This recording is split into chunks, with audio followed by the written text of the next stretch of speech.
What's up, guys? Chris Rivera here, aka the Ecom Accountant, aka your favorite balding CPA. So first of all, I'd like to thank you for watching our video, and just as a quick reminder, be sure to subscribe, smash that like button. I'd love to continue putting content out there for you guys, but I gotta make sure there's an audience and make sure you guys are very much engaged.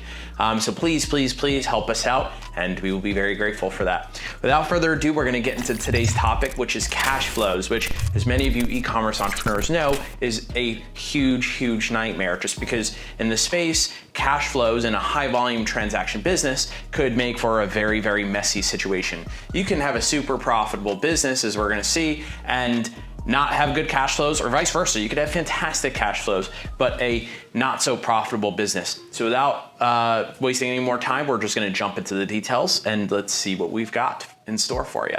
Okay, so welcome into my computer here. Starting from the top, we need to understand two very different accounting methods. There's accrual basis and cash basis. And what this basically means is, am I making money on paper, or am I actually making money in my bank accounts, credit cards, etc.? So what we laid out here is two different accounting methods so that we can analyze each individual situation and what potential issues could arise. Because oftentimes when you're experiencing cash flow problems, it's extremely visible here in your accrual versus cash basis financials. Now, what I think is extremely important for you to understand as an entrepreneur, that we as accountants encourage you to have two very separate things, right? You should have financials that you're doing on your own, which are quick and easy. You know, whether it's a Google Sheet, whether it's Order Metrics, whether it's A2X or another accounting software, something that on a daily basis, either automatically an automated system, or you are manually tracking your profits. You know, you're putting together a high-level summary, just like we see here, with your revenues, merchant fees, chargebacks, ad spend, cost of goods, etc. Now, the other side should be cash basis financials. What are your real profits at the end of the day? And for that, you should be either hiring a bookkeeper or using a system like QuickBooks, a system that links up directly to your bank accounts and credit cards. That way, if you think about it, your quick and easy method of accounting on a daily basis, you may not include those VA charges, you may not include all of the softwares and subscriptions, yada, but you'll know, like yesterday, generally, did I make money? Last week, did we make money? At a high level. But on top of that, if you do your detailed bookkeeping, or if you hire a bookkeeper, you'll get a detailed understanding of looking at our bank accounts, credit cards, etc. Did we actually make money? Were we actually profitable if we look at the detailed statements? So that's very important to understand as an entrepreneur. But hopping back into my computer here for a second, let's talk through each of these in detail. At a very high level, starting off with your revenues, obviously very straightforward. This is cash coming in from your payment processors, sales from your customers, basically. Merchant fees, these are your Amazon fees, your Shopify fees, Stripe fees, etc. The fees that are associated with processing credit card transactions. And then we have your refunds, chargebacks, self-explanatory in e-commerce. You know, it's just the nature of the beast. Refunds and chargebacks are a commonality in this space. Then we have ad spend, not so common for you Amazon entrepreneurs, but extremely common for those of you who are on Shopify. Then we have cost of goods, once again, self-explanatory. That's your fulfillment costs in e-commerce. And then you have your operating expenses, which this is a catch-all category. The best way I can describe this is your gross profits are your core business. Is your core business making money? Is your revenues less your merchant fees, refunds, chargebacks, ad spend, cost of goods? Do you have a profitable business? And then after that, you start to look at your operating expenses. What are your salaries? Are you paying your VAs? Are you paying software and subscriptions? Whatever the case is for the type of business you have. And the reason why I like to look at the financials like this is because, you know, a lot of these operating expenses you can kind of do on your own. You don't need an army of VAs. If you really needed to roll up your sleeves and make some extra cash, you could probably handle the customer support, as an example. So that's why I like to look at the core business, or what I like to refer to as your gross profit, separate from your net profit, which is inclusive of your operating expenses, which include those things like your salaries to your VAs, your subscriptions, etc. So moving along here, what may cause revenue cash flow issues? So cash reserves, merchant holds, very self-explanatory. And I'm gonna flip back and forth between these slides. On a accrual basis, maybe you made $7,600 in sales. If you go onto your Shopify account, it may say $7,600. However, what actually hits your bank account may not always agree, because maybe Shopify or Stripe or PayPal or any other payment processor is actually withholding some of your funds from you. So it's very important to understand that even though Shopify may say that you made, in this example, $7,600 in sales, that may not be what hits your bank account. Not to mention, there's gonna be a timing difference. If you have $7,600 in sales today, you're not going to get that cash into your bank account today. Oftentimes, these payment processors take 2 days or more to get that cash into your bank account. So just things that you need to consider. Delayed payments from processors. And this is exactly what I was just going over. For those of you who are on Amazon, you're dealing with a 2-week hold. For those of you in the Shopify community that don't know, Amazon sellers only get 2 payouts per month from Amazon. Every 2 weeks, Amazon sellers receive a payment. So what happens a lot of times, and this is very common with those of you out there that are clients of these automation companies, you're paying all of the expenses up front. If you're drop shipping through Amazon as an example, and you're selling products from Walmart through Amazon, what happens is your credit card bill is gonna go up and up and up and up as you are, paying for the fulfillment of orders. An order comes in through Amazon, you're routing that out to fulfill the order to your customer. What winds up happening is that credit card bill raises, and what happens to your bank account?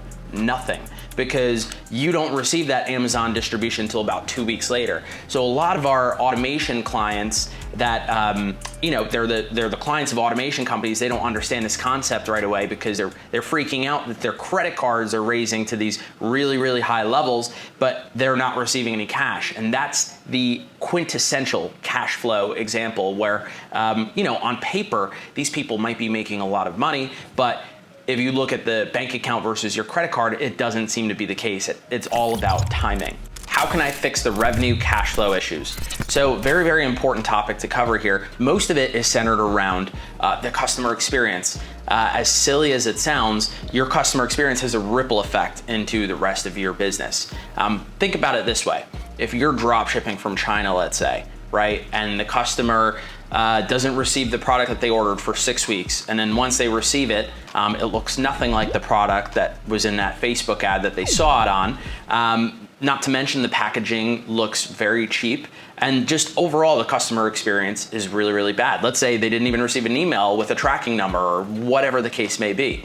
So focusing on the customer experience is pretty much the most important thing here, because what's gonna happen is if that customer complains, then guess what? They're gonna charge back on your credit card. And when there's more chargebacks, your payment processor is gonna hit you up and be like, hey, what's up, buddy? You've got a 3% chargeback rate. Now we're gonna withhold funds from you. And when they withhold funds from you, voila, you have cash flow problems. So you wanna make sure that you focus very heavily on the customer experience and make sure it's flawless. So the first bullet point we have here is reducing shipping times. It's self-explanatory.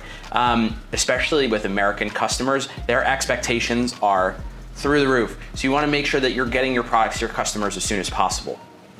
Invest in great customer support. There are times where maybe a batch of shipments aren't getting out so quickly. And a lot of times these sourcing agents in China are very, very clear with you, because they wanna manage your expectations. If there are delays in shipping, communicate those in a politically correct way to your customers so that they're aware, hey, you're not gonna get your package right away. What this will do is if that customer is going to refund, they'll refund you instead of filing a chargeback claim, which is much, much better for your payment processor account.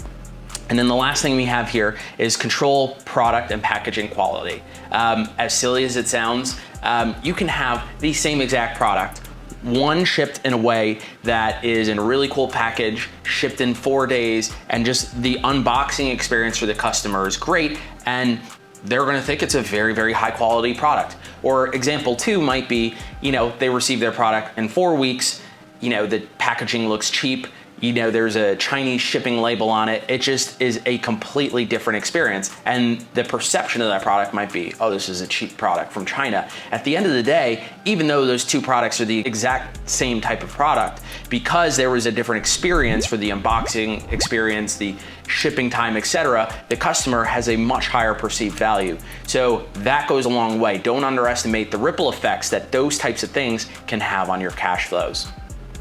And then next up here, we have negotiate with your payment processors. This is very, very straightforward.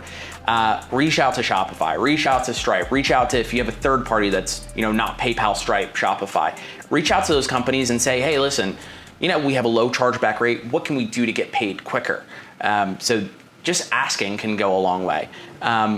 And then asking for a reduction or release in reserves also might be helpful. If you're in the type of position where you already fell into that trap where your payment processing fees, your reserves are higher than you would like to have them, maybe if you improve on your chargeback rate, maybe you can go back to the payment processor and just say, hey, I'm wondering if we can reduce my reserve. You're withholding $50,000 of my cash. What can we do to get it down to 25? And you release some of that cash so we have a little bit more liquidity in the business. So again, sometimes just asking the question at the right time, can lead you to a much better cash flow position.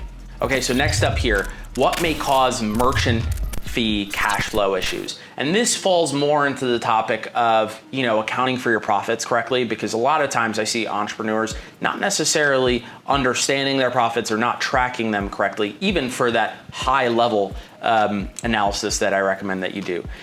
So what may cause cash flow issues? High merchant fees is self-explanatory. I've seen merchant fees up to about 20%. If you're with a high risk processor, they're going to charge you more money than a Stripe or a PayPal or Shopify payments with. That's just a fact.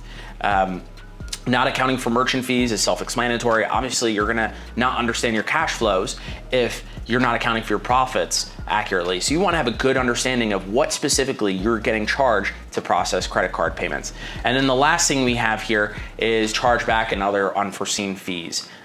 This is not so common with Shopify, Stripe, or PayPal, but if you're with a third party like a Bank Card USA or ViaPay or companies like that, they can be pretty sneaky with the fees that they're charging you. I've seen some of these companies charge some of my clients $50 per chargeback, and a lot of my clients don't have the insight or don't understand the processing statements that they receive, that it just looks like hieroglyphics and they think like, oh, my processing fees are just high. That's just the name of the game. Which is not necessarily true. You should always be reaching out to your processor to understand your fees and making sure that you're not overpaying, because this is extremely common, especially if you're not dealing with the Shopify payments, the Stripes, the PayPals, etc.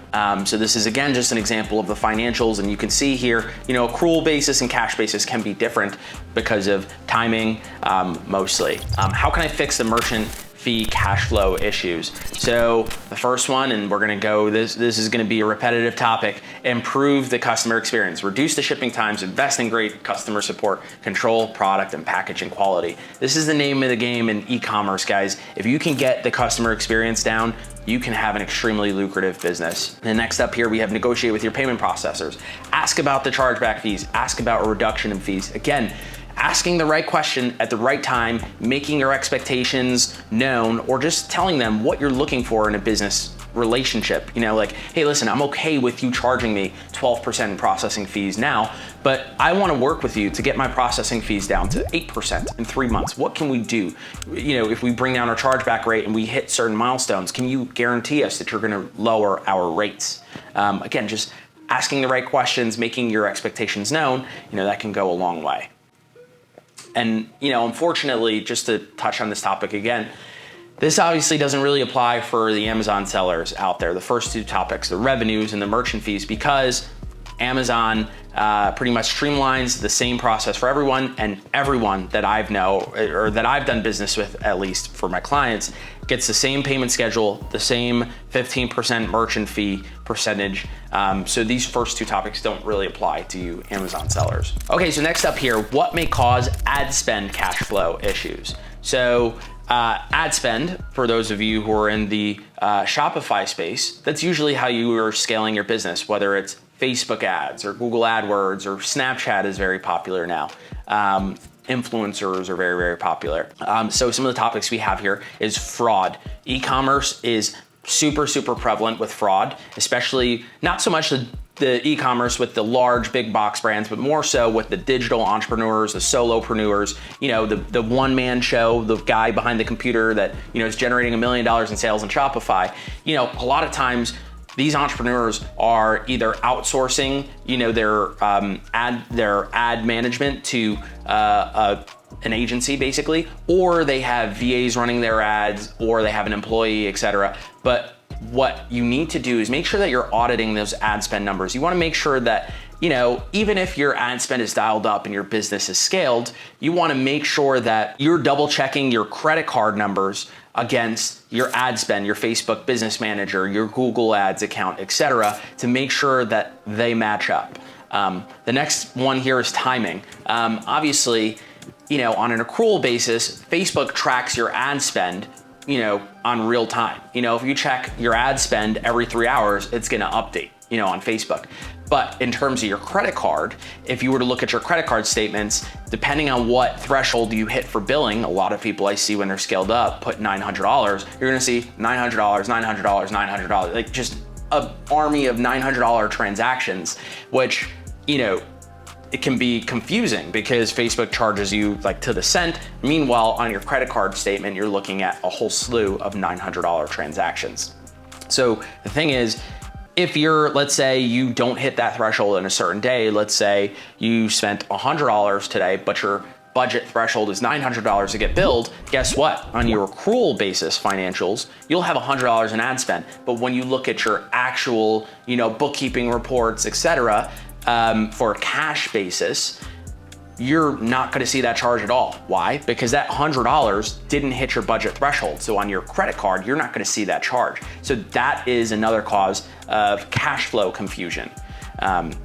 And then the last thing we have here is missing ad accounts and order metrics and daily accounting. So I see this all the time, especially with my outsourced CFO clients. I notice that they'll compare our bookkeeping reports to their order metrics accounts, which is totally cool. I'm all about that. I love that because that means they're starting to think about their cash flows and why the two don't agree. And it's very, very common that in order metrics, maybe all of their Facebook ad accounts aren't connected. And obviously, since we are looking at their financials through their credit cards, bank statements, etc., we see every single Facebook charge that exists. So it's extremely important to understand the difference between the two because you can catch some of these things just by doing both methods. For example, if you're on order metrics, you notice, $1,000 in ad spend, but on your bookkeeping reports through QuickBooks, you have $5,000 that hit your credit card, then something should go off in your mind that, okay, something's wrong. It's either timing, which if there's a $4,000 difference, it's very highly unlikely that it's related to timing. Then you got to start to think about like, who has access to my credit cards?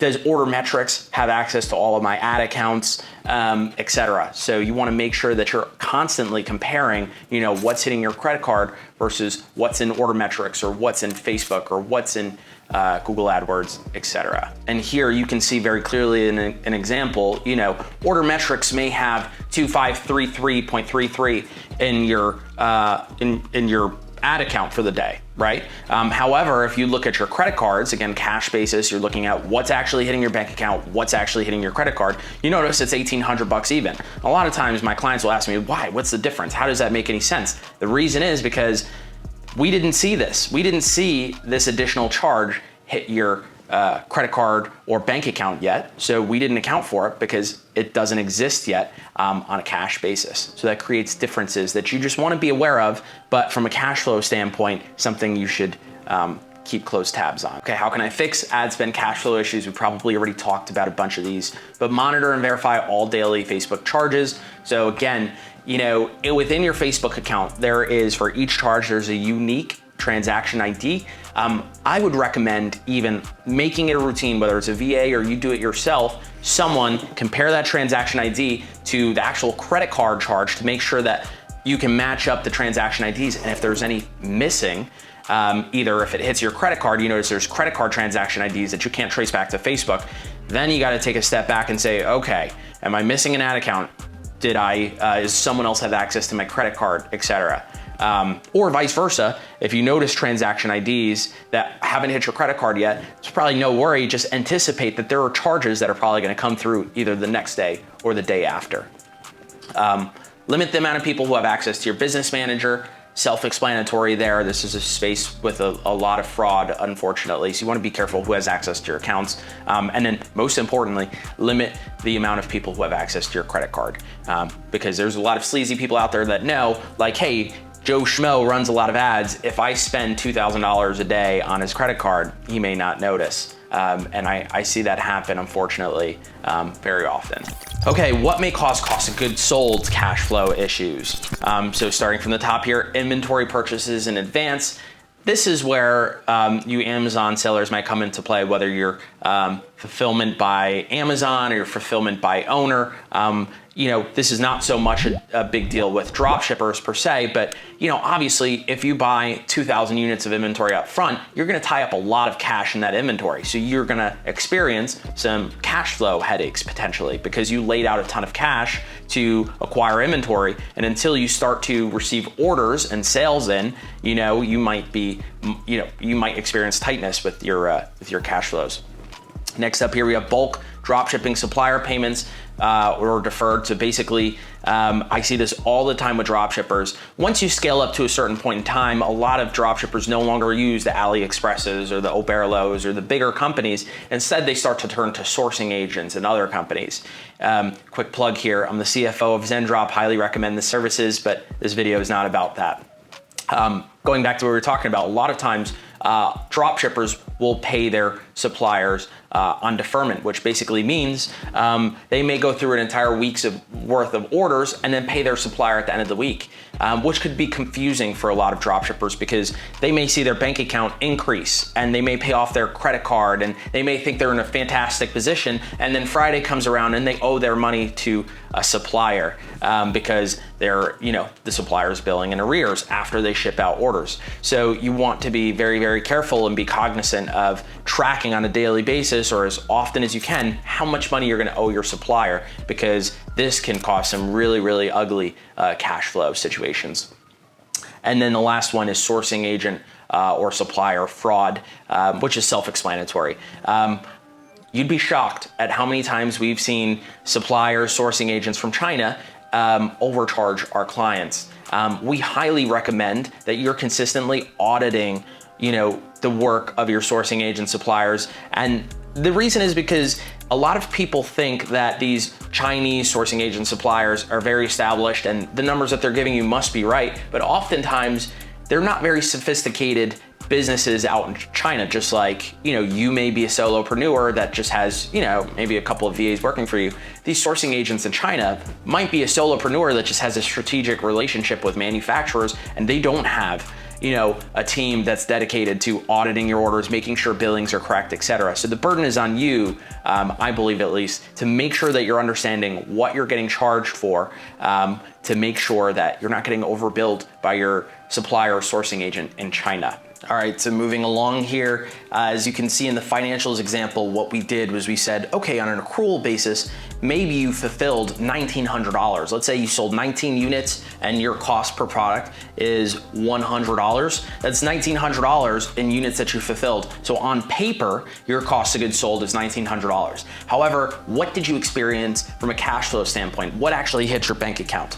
And that is this $15,000 number. Let's say you purchased a whole slew of inventory in advance and you paid $15,000 out of pocket. So as you can see here, if you look at the profit numbers, you have really, really good gross profit, but for accrual basis, but bad from a cash basis. Now, this doesn't necessarily mean it's bad. That just means you prepaid for inventory in this example. Now, just keep in mind, it can go the other way where, if you're paying your supplier on deferrals, what you have is maybe you have that same exact $1,900, right? But for accrual basis, but on a cash basis, maybe this cost of goods sold is zero because you never paid out your supplier. You're not going to pay them out to the end of the week. And that's a situation that I see a lot of drop shippers specifically get into, and it's not a situation that you want to spend all of your money before your bill comes in for your sourcing agent or supplier. How can I fix cost of goods sold cash flow issues through accounting for inventory?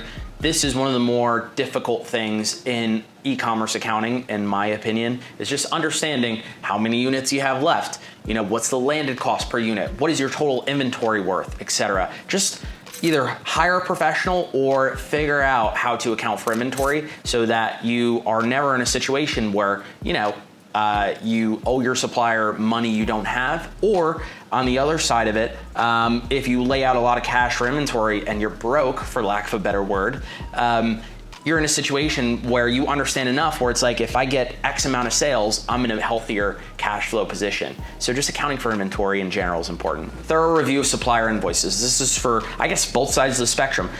If you're getting billed from a supplier, sourcing agent, etc., make sure you're always auditing their invoices. This is oftentimes the biggest charge that's affecting your bank accounts, credit cards, etc. So make sure you're auditing your orders and your fulfillment. And a word to the wise here, a bit of a pointer.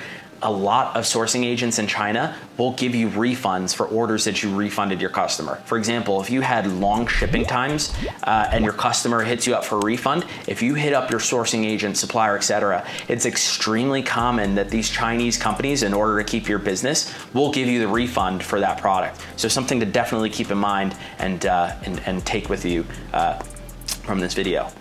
Okay, so moving along here, can I have good cash flows with bad profits? So the short answer to this is yes, absolutely. I see it all the time. I see entrepreneurs with really, really good profits with bad cash flows, and those are easy conversations for me to have because I say, well, look, you know, you're very profitable, but your cash is tied up with a payment processor, or maybe you prepaid inventory or whatever the case is. You can also have the opposite situation. This is very common with dropshippers where cash flows up front may look really, really good, but your actual profits are not so great. So you want to be aware that both situations exist here. So this is the example that we've been going over in the slide deck. This is an example of bad cash flows with good profits. So obviously you see on an accrual basis, on paper, this person made $1574, but cash flows, I mean their cash basis, their bank accounts, credit cards, etc., show that they actually lost $12,000. And obviously the driver here is this particular day, the person spent $15,000 in inventory. So they prepaid inventory. So in theory, you know, the next day, perhaps what this will look like is your cash basis inventory or cost of goods sold will be zero, while let's say your accrual basis cost of goods sold will be a number. So it kind of reverses itself out over time. But let's take a look at the other example here. Good cash flows with bad profits. And this is a very, very ugly situation. And this is where I think a lot of dropshippers should definitely pay attention. So total revenues, very, very straightforward here all the way through the net profit. Look at accrual basis on paper. This is why it's so important that you're looking at accrual basis. On paper, did you make or lose money yesterday? Forget about the bank account, forget about the credit card. You need to know yesterday's Shopify sales, less merchant fees, less refunds and chargebacks, less ad spend, less cost of goods. Did we make or lose money yesterday? Okay, forget about the bank account, forget about the credit card, because you need to understand if your core business is profitable. Everything else should, in theory, be timing. On a cash basis, though, look how deceiving it could be. You know, your revenues are a little bit slower to come in, yeah, but if you skip down to your ad spend, check this out. There's $500 here that hasn't hit your credit card yet. Why? Because let's say the billing thresholds are $900 each. So maybe $500 is accrued in Facebook and they're going to charge you, I'll guarantee you that, but maybe it didn't hit your credit card yet. So this is something you want to be aware of. It's a $500 hole right here. Or cost of goods. Maybe you accrued $2,500 in inventory payments, but you haven't paid out your supplier yet.